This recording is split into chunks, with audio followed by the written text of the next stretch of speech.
What's up guys, welcome back to the channel. So today we're going to be working on the E92, the 330D. It's got an oil leak. I think it's behind where the oil filter goes on.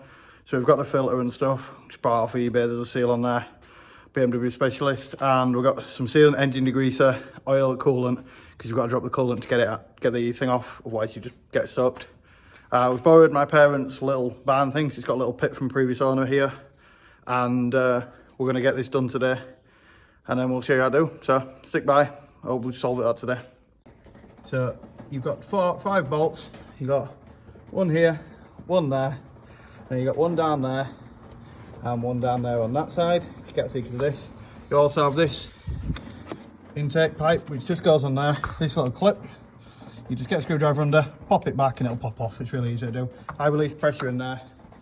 Let's say they are water jacketed, so that's not what it's case of, but that's your oil filter, so you're going to get oil and water out. So, yeah. So guys, you've got 4 bolts on the top, and if you just look just there where my finger is now, that's your 5th bolt. So that's the one that's hard to get to. What I've done, it's a water jacket, so I've allowed it to drip out. I've got the luxury of a pit today, thank God. And we're allowing it to drip out. As you can see, there's oil all over the back of this. It's been doing it ages, but we're allowing it to drip out, and then we're going to take that one out a bit. So that's where it's coming from, guys. You can see the water jacket. So if you do it this way, I'm going to change the oil and flush it through, just because I'm going to do that anyway, because it needs oil change while we're at it. But that's where it comes off. So you need to clean that off. I'm going to degrease it all, get all the shit off, and then you want to clean the actual oil off of all there, get all that nice and clean. And then you've got the old gasket going in the bin. You want a new gasket, which I've got. You can get on eBay, as I said. You want some silicone just to seal on your gasket, make it extra, just seal better. That's what you got to use. And then get you in some coolant and some oil, and then get it all put back together. We did it while it was quite warm, so that it comes apart easier. So, but don't do it too warm that the radiator is going to blow your fucking head off when you undo it. Other than that, see how it goes. Enjoy the video.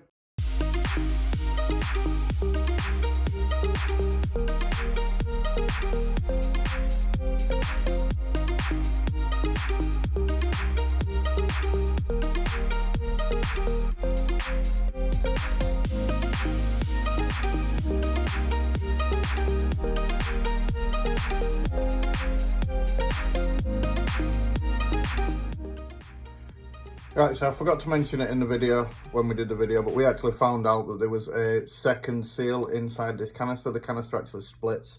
As you can see on the demonstrate, the picture I've got here is best way. So we were changing the gasket labeled number 9 where the arrow is, but if you have a look at the diagram, there is a seal number 10, and the whole thing comes apart. Mine came apart really easily, but it could have been because of the oil in there. This was actually what was leaking on mine, so we changed both. Ended up they had both seals in the actual kit, so it worked well for me. And we changed both seals, and we haven't had any leaks since. So yeah, bear that in mind, guys. If you are going to do this, don't put it back on until you change that seal, because we put it back on not knowing about that seal, and it leaked oil out bad. So just, yeah, we took it off, redid it all. But just a heads up, I didn't get the video because I didn't realise until we put it back on, and then the last thing I was thinking about was messing about with the video and filming, unfortunately, guys. But yeah, so number 10 seal needs changes as well. Mine were really brittle. The metal on top of it that you can see here on this, from where we were doing it earlier, the metal bit just comes off. I just got a flat blade screwdriver. It comes away from the plastic quite easily. Just leave it either side. And then the gasket's just inside the seal. The rubber seal O-ring is just inside there, and you can just swap that out. I just got a pair of snips, snipped it, new one rolled in. I just put a bit of oil on it and rolled it in, and then it slid back together and bolted up just the same. So yeah, it's mint. Enjoy the video, guys. I hope it all went well for you, and I hope these videos help. Obviously we're not expert, I'm just posting out what I'm doing on my own sort of cars.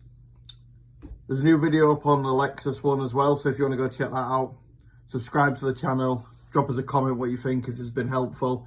If you didn't know about this, if you did know about this, drop us a like, and also go follow us social medias and as partners. Yeah, have a good one, guys. Enjoy it.